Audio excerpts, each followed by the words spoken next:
as following public outcry, President Bola Tinubu has directed Nigeria's Attorney General to ensure the immediate release of all minors arrested during the recent End Bad Governance protests in August, while also overseeing an investigation into any misconduct by law enforcement officials involved in their arrests. The decision comes after disturbing scenes of malnourished young Nigerians fainting in court last week sparked outrage among politicians and civil society groups. In a briefing with State House correspondents, Minister of Information and National Orientation Mohammed Idris highlighted the president's commitment to democracy and the rule of law.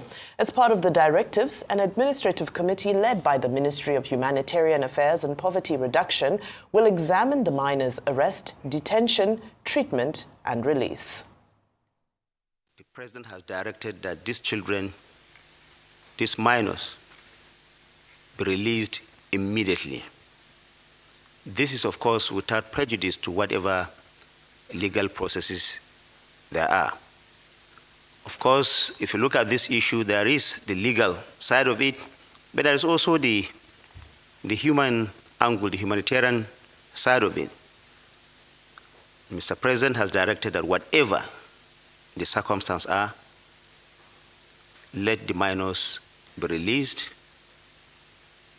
They can, of course, continue whatever process there are, if indeed there are, as stipulated by our laws. But the minors, the president has directed that all of them be released.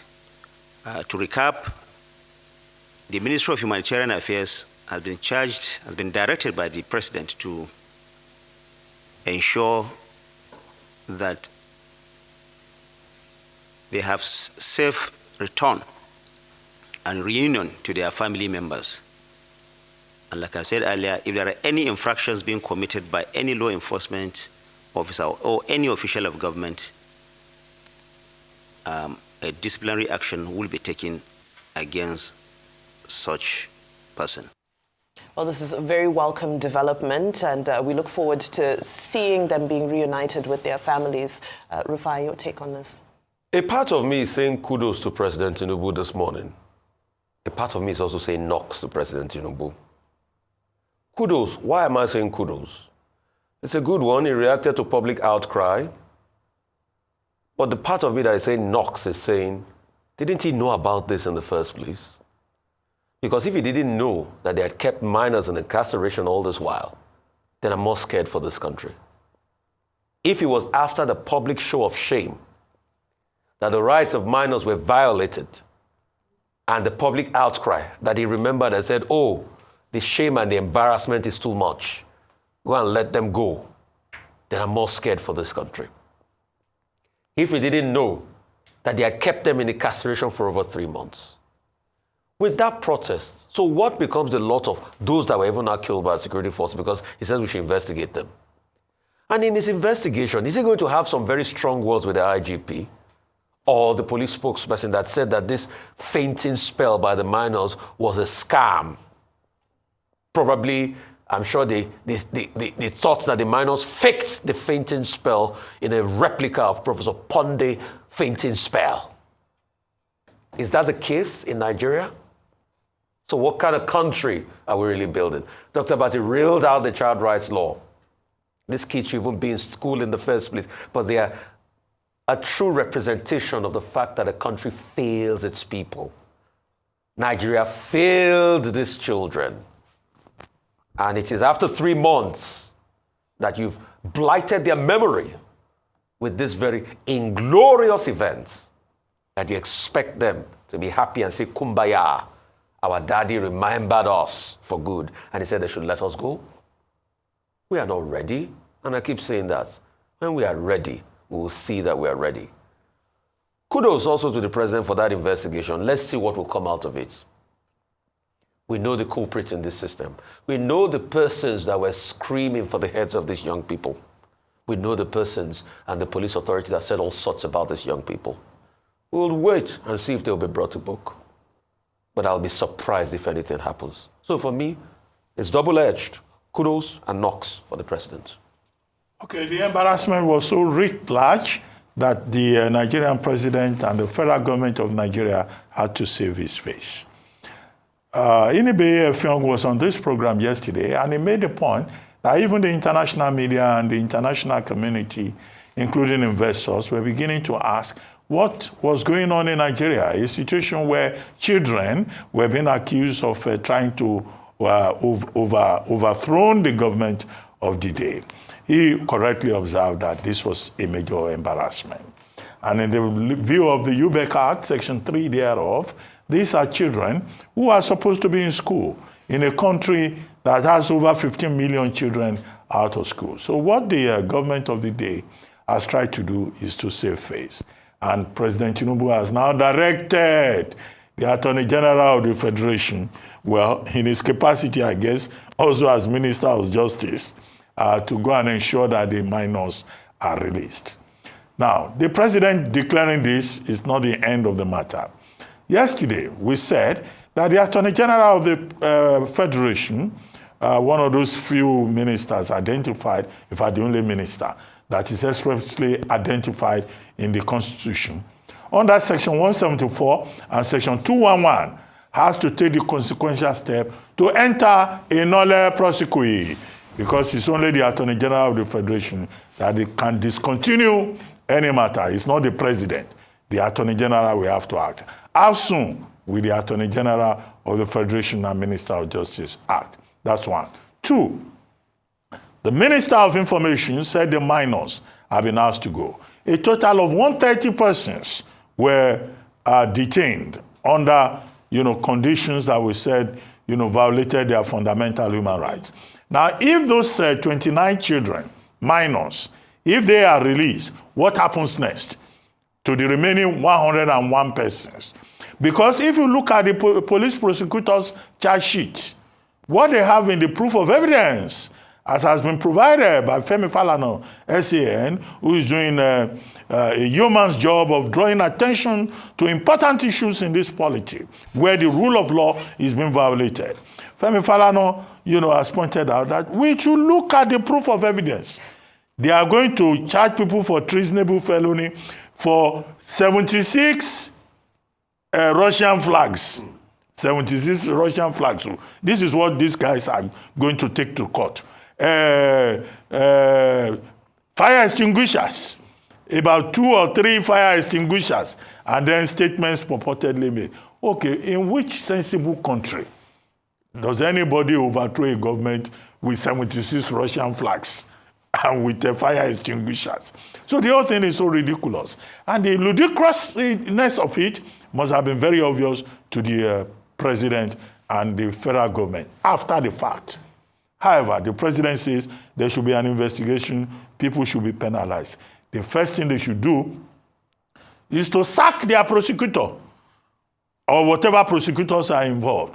Was it not the federal government prosecutor who was quoted as saying all the minors are adults, that in fact some of them are married? Now the same federal government is telling us that the prosecutor in this matter is a liar. And Muyiwa Adejobi, the police PRO, he said, it's only when you are below 7 years that you don't go to, you don't get charged. If you are above 13, you can be charged and all of that.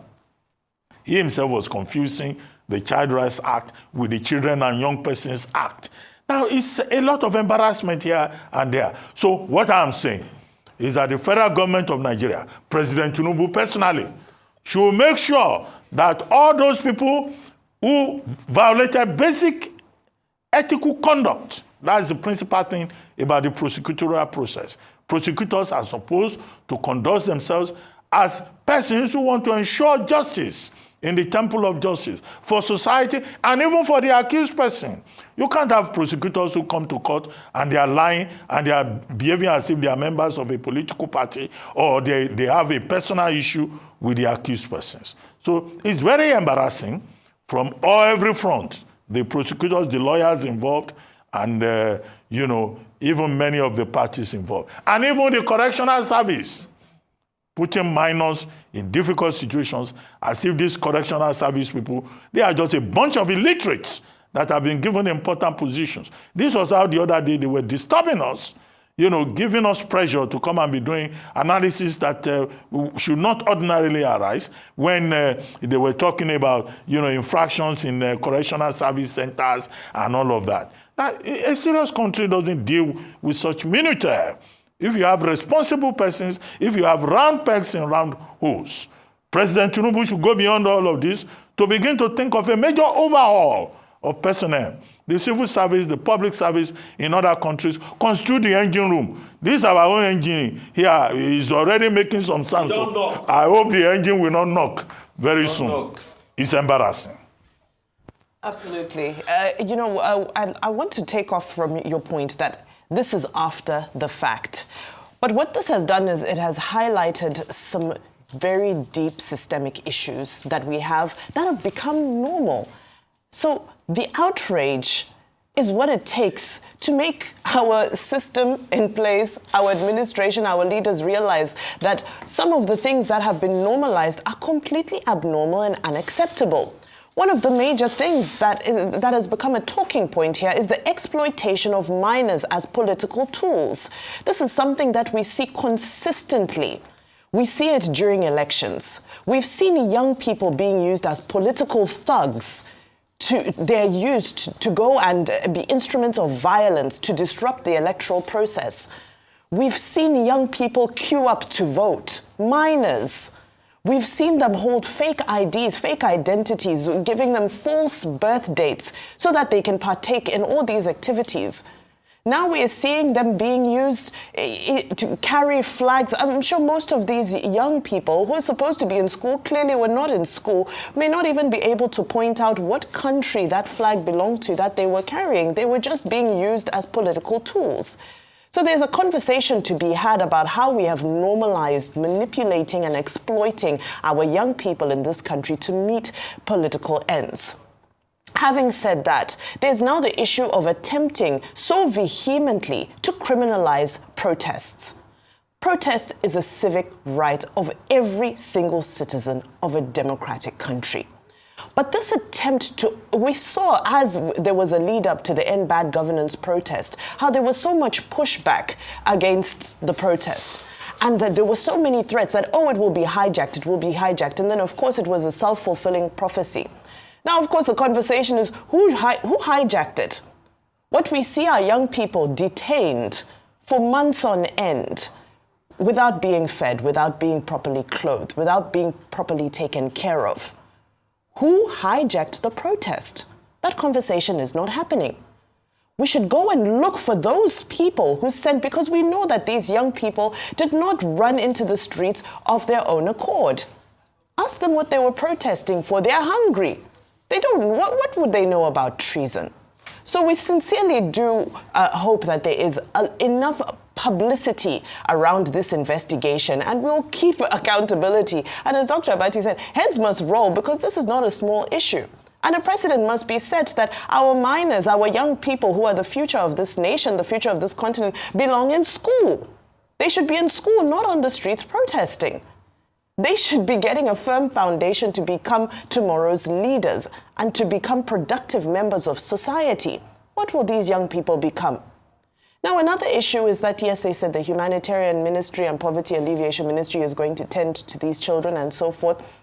Rufai always talks about the Ashwebi of calamity. We don't want to see pictures of these young people being dressed in Ashwebi, being reunited with their families, suddenly with Vaseline and shiny faces and so forth. We're not looking for the optics and the publicity stunts. We're looking for the real work that needs to be done with regards to the judicial system.